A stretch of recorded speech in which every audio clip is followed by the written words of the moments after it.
So మీరు ఇక్కడ చూస్తున్న రైతులు వచ్చేసి మనకు కల్వకుర్తి నుంచి వచ్చారండి. అన్నయ్య వాళ్ళు వచ్చేసి 20 గేదెలుగా ఉన్నారు. సో ఆ 20 గేదెలలో 10 గేదెలు లోడ వెళ్ళిపోయినాయి. ఇంకో లోడు రేపు వెళ్తుంది, అంటే జూలై 25 బయలుదేరుతుంది. సో ఇప్పుడు మీరు వీడియోలో చూస్తున్న రైతు వచ్చేసి మనము కరీంనగర్ రైతుకు కొన్నాము. అన్నయ్య మన కరీంనగర్ నుంచి వచ్చారు 10 గేదెలకి. పోయిన సంవత్సరం మనము ఒక రైతుకి ఇచ్చినాం, అక్కడ ఏరియాలో చూసి వచ్చిర్రు. సో ఫస్ట్ చూపించిన రైతులు కూడా అంతకుముందు ప్రశాంత్ అని ఒక రైతుకి ఇచ్చినాం కలకుర్తి దగ్గర. సో వాళ్ళ డైరీకి వెళ్ళి చూసి గేదెలు వచ్చారు.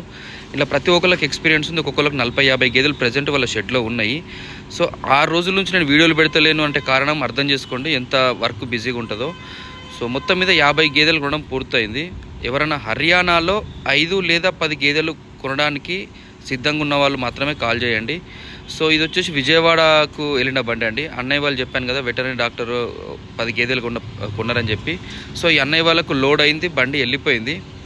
నిన్న లోడ్ వెళ్ళిపోయింది అన్నయ్య వాళ్ళకి బండి. సో గేదెలు కొన్న తర్వాత ఏ రైతు అయినా సరే మీరు బండితో కూడా వెళ్తా అంటే వెళ్ళొచ్చు.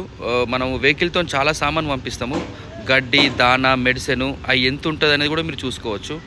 సో ఈ గేదె తీసుకుందాం అనుకున్నాం, తీసుకోలేము. ఈ గేదె ఎందుకు చూపిస్తున్నా అంటే ఇది కింద ఉన్నంత క్వాలిటీ పైన లేదు. అంటే ఒక 8 లీటర్ల పూటకి ఇచ్చినా సరే కానీ కొద్దిగా హైట్ తక్కువ ఉంది, చిన్న గేదె.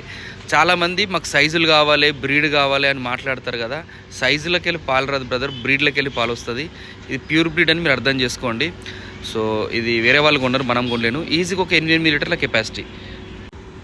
సో అట్లనే మనకి గద్వాల్కి ఒక బండి వెళ్తూ ఉంది, అది లోడ్ అవ్వాల్సి ఉంది. అట్లనే మణికొండ నుంచి అన్నయ్య వచ్చారు. సో ఈరోజు ఫినిష్ అయింది కొనడం, అన్నయ్యకు లోడ్ అవుతూ ఉంది. సో ఇప్పుడు కొద్దిగా ఓకే ఫ్రీ. ఎవరైనా గేదెలకు 5 గేదెలు 10 గేదెలకు హర్యానాకు రావాల్సిన వారు కాల్ చేసి రండి. మీ టికెట్ నాకు వాట్సాప్ చేయండి. Thank you, have a nice day, bye bye.